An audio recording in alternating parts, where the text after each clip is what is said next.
Bonjour à tous. Ça fait pas mal de temps que j'ai pas parlé de théories Doctor Who sur ma chaîne, et pour être honnête, c'est parce que j'avais vraiment l'impression d'avoir fait le tour des théories intéressantes, surtout quand je revois ma dernière vidéo sur le sujet, qui me fait dire que j'aurais peut-être dû m'arrêter un peu avant, même si j'aime toujours énormément celle sur le Watcher quand même. Mais récemment, l'arrivée de la dernière saison de Doctor Who a créé une sorte de nouvel engouement pour les théories au sein du fandom. Et c'est pour ça qu'aujourd'hui, j'ai eu très envie de vous partager celles qui m'ont le plus séduit. Alors avant de commencer, je dois impérativement vous prévenir qu'elles vont toutes spoiler la série à différents niveaux. Si vous avez visionné la série jusqu'à la saison 9, vous pouvez au moins rester pour la première théorie. Par contre, les deux autres sont entièrement basés sur les tout derniers épisodes de la saison 12, épisode spécial Nouvel An compris. Donc si vous n'êtes pas à jour, je vous recommande de quitter la vidéo juste après la première théorie. La saison 12 a révélé énormément d'éléments importants concernant l'univers de la série, ça serait vraiment dommage de vous gâcher de tels twists scénaristiques. Voilà, au moins vous êtes prévenus. Maintenant, si vous le voulez bien, commençons par la première théorie qui concerne l'épisode Listen de la saison 8 de Doctor Who.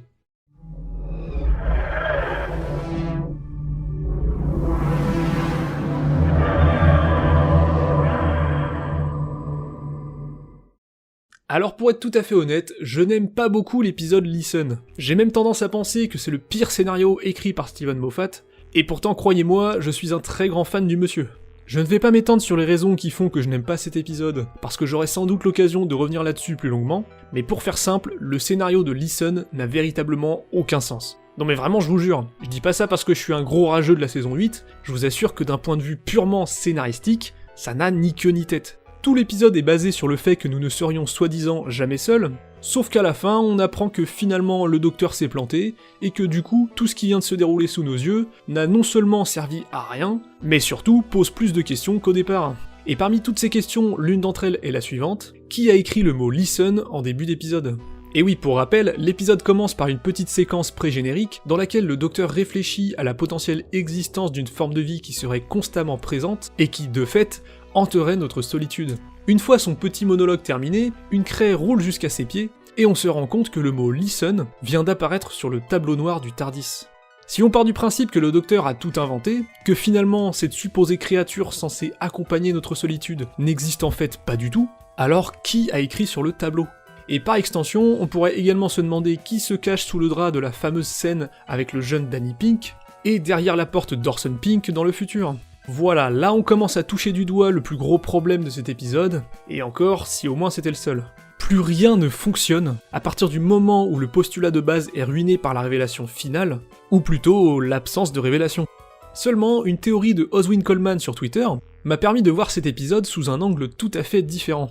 D'abord, concentrons-nous sur le mot « listen », écrit sur le tableau noir dans la séquence pré-générique. Puisque l'épisode ne nous donne aucune réponse, on peut naturellement supposer qu'il a tout simplement été écrit par le docteur lui-même, et qu'il aurait tout simplement oublié de l'avoir fait. Vous vous en doutez, cette justification ne me satisfait pas du tout.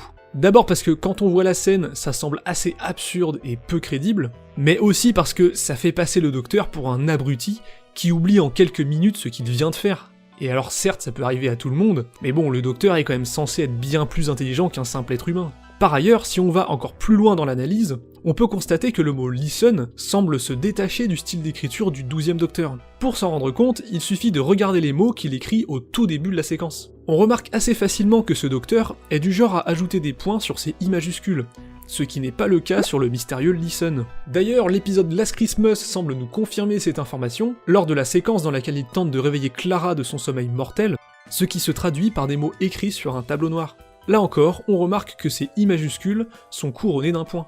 Mais alors si ce n'est pas le docteur, qui a bien pu écrire ce mot ? Eh bien est-ce que vous savez qui ne semble pas mettre de points sur ces I majuscules ? Et oui, il s'agit de Clara Oswald, comme on peut le constater dans l'épisode Heaven Sent de la saison 9. Alors oui, je sais, là vous allez me prendre pour un maboule monomaniaque fan de Clara, mais écoutez plutôt. Et si Clara s'était donné pour mission de maintenir la cohérence de la ligne temporelle du docteur, après s'être enfuie à bord d'un TARDIS à la fin de Hellbent ? En effet, dans le final de la saison 9, elle s'enfuira à bord de son propre TARDIS volé, déguisé en diner américain. Ce même diner que l'on retrouve dans The Impossible Astronaut en saison 6, un épisode ô combien important, puisqu'il est le point de départ de tout un arc impliquant la mort du Docteur et la fin de l'univers, rien que ça. À l'image de son sacrifice dans The Name of the Doctor, Clara Oswald aurait toujours continué à s'impliquer dans la vie du Docteur pour veiller au bon déroulement des différents événements qui la composent. Maintenant on peut se poser la question, comment Clara a-t-elle pu écrire ce mot, et surtout, pourquoi était-ce nécessaire? Bon déjà pour le comment, c'est très simple. Dans l'épisode The Caretaker de la saison 8, le docteur confie une montre d'invisibilité à Clara, ce qui explique pourquoi le TARDIS semble vide dans la séquence du début de Listen. Maintenant concernant le pourquoi, la réponse se trouve tout simplement à la fin de l'épisode. En effet, Listen se conclut par une scène dans laquelle Clara se retrouve dans le passé lointain du docteur, lorsqu'il était encore un enfant. Une scène qui marquera les esprits et qui est même considérée par certains comme décisive dans la vie du Seigneur du Temps, puisque c'est dans cette scène que Clara lui répétera son propre discours sur la peur et l'importance de la combattre.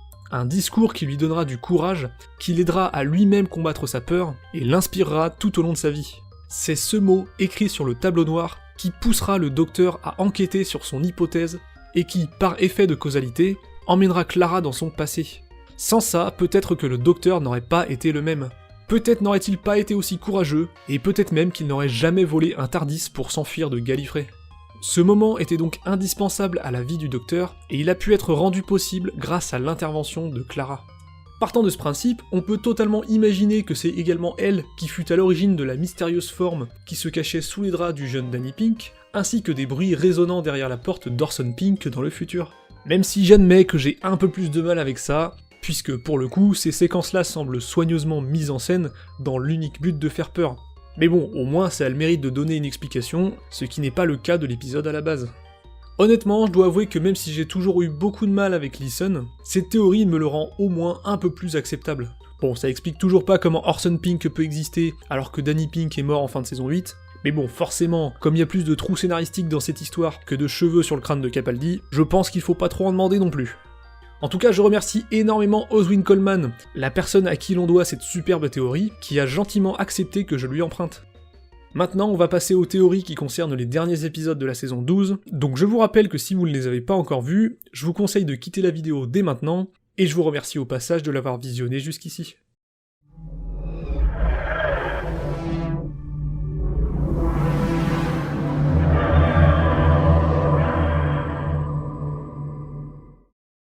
Ceux qui me connaissent le savent déjà très bien, il est impossible pour moi de faire une vidéo théorie sans aborder la question de l'hybride. J'ai eu l'occasion d'en parler à de nombreuses reprises, et dès le départ, certains ne comprenaient pas pourquoi j'en étais encore à épiloguer sur ce sujet, alors que la saison 9 avait déjà apporté une réponse à ce mystère. Je vais donc une nouvelle fois, et je l'espère une dernière, expliquer le plus explicitement possible pourquoi la légende de l'hybride m'obsède encore aujourd'hui. En fait, à la base, tout ça part surtout d'une déception. En effet, la saison 9 avait révélé l'existence d'une légende gallifréenne qui dit qu'un hybride, croisement de deux races guerrières, se tiendrait dans un futur lointain sur les ruines de Gallifrey.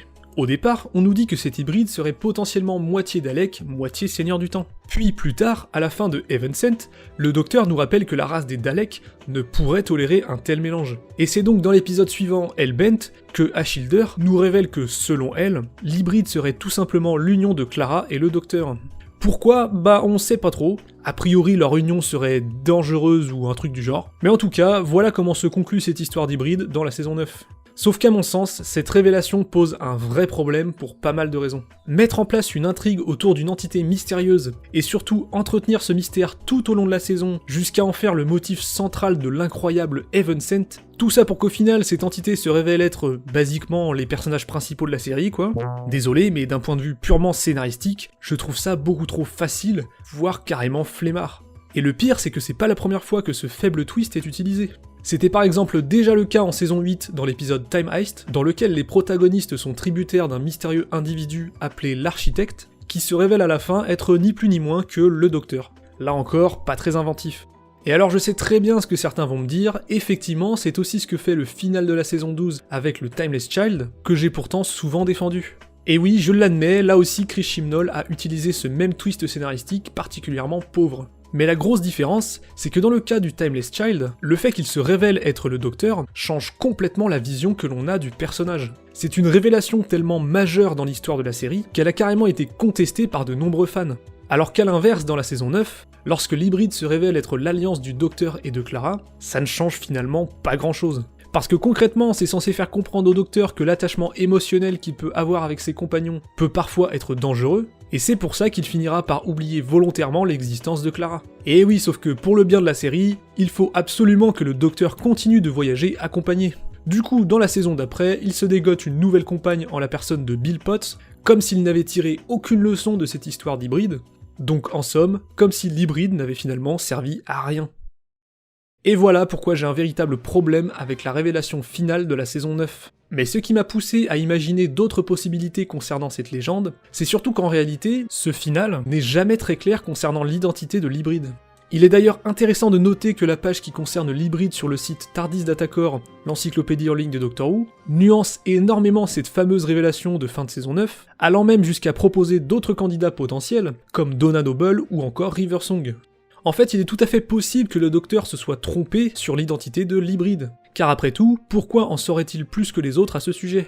Alors on a déjà balayé plein d'hypothèses dans les différentes vidéos sur le sujet, je vous laisserai le soin d'aller les regarder si ce n'est pas déjà fait, et pour être honnête, j'avais pas spécialement envie d'en reparler. Mais depuis la saison 12, j'ai reçu de nombreux messages évoquant un élément du final correspondant parfaitement à la description de l'hybride. Et oui, pour rappel, dans la saison 12, on apprend que le maître a détruit Gallifrey, causant un génocide par la même occasion, avant de s'allier aux Cybermen, en absorbant le Cyberium, permettant de devenir leur leader.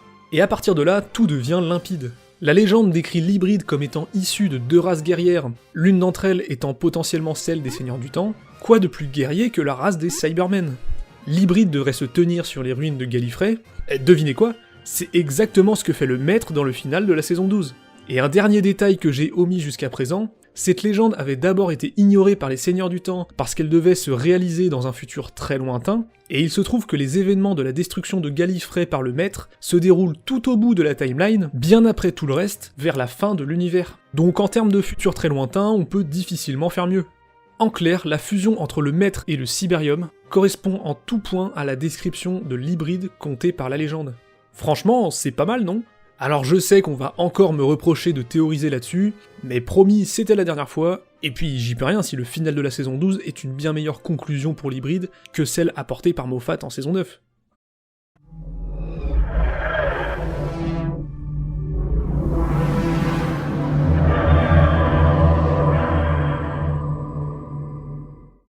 Restons un peu sur la saison 12, mais cette fois-ci, on va parler de l'un des éléments les plus mystérieux, à savoir le fameux docteur interprété par Joe Martin. J'ai eu l'occasion d'aborder le sujet plusieurs fois, cette fameuse nouvelle incarnation du docteur introduite dans Fugitive of the Judoon génère beaucoup de questions dans le fandom.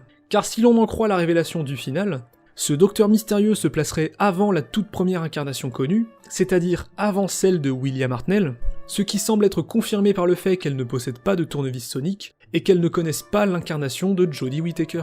Or, si c'est une incarnation pré-Hartnell, alors pourquoi son TARDIS ressemble à une cabine de police des années 60, une apparence initiée en premier lieu par William Hartnell ?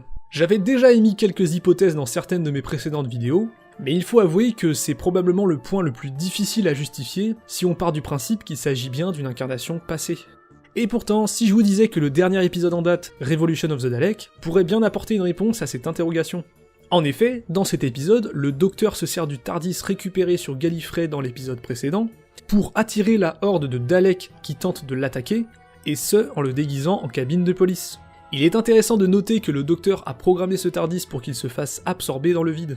Alors certes, dans un premier temps, il s'est d'abord écrasé sur lui-même, mais et s'il avait, pour ainsi dire, survécu ? Et si ce TARDIS s'était retrouvé, pour une raison ou pour une autre, entre les mains de ce fameux docteur pré-Hartnell ? Non, parce que si on jette un œil à sa console interne, on se rend compte qu'elle est identique à celle du TARDIS que possède le docteur de Joe Martin. Ça expliquerait donc pourquoi ce docteur possède un TARDIS à la forme d'une cabine de police, puisque c'est bien le docteur lui-même, cette fois-ci celui de Jodie Whittaker, qui lui a volontairement attribué cette apparence. Bon, évidemment, là on est vraiment dans de la pure théorie de fan, basée sur pas grand-chose, à tel point qu'elle risque peut-être d'être complètement invalidée par les prochaines saisons. Mais même si c'est le cas, c'est pas grave, car n'oubliez pas que le but d'une théorie, c'est simplement de laisser parler son imagination et d'en discuter entre fans de la série. J'espère que toutes ces théories vous ont plu. Ça m'a fait plaisir de replonger dans de la pure nerdisation, comme j'avais pu le faire il y a quelques temps. Maintenant, je ne suis vraiment pas certain de refaire une autre vidéo théorie dans le futur, à moins que la prochaine saison soit particulièrement prolifique en mystère. En tout cas, n'hésitez pas à me dire ce que vous avez pensé de celle-ci, tout en restant courtois et respectueux bien évidemment. Je vous remercie de m'avoir écouté jusqu'ici, et je vous dis à plus pour une prochaine vidéo.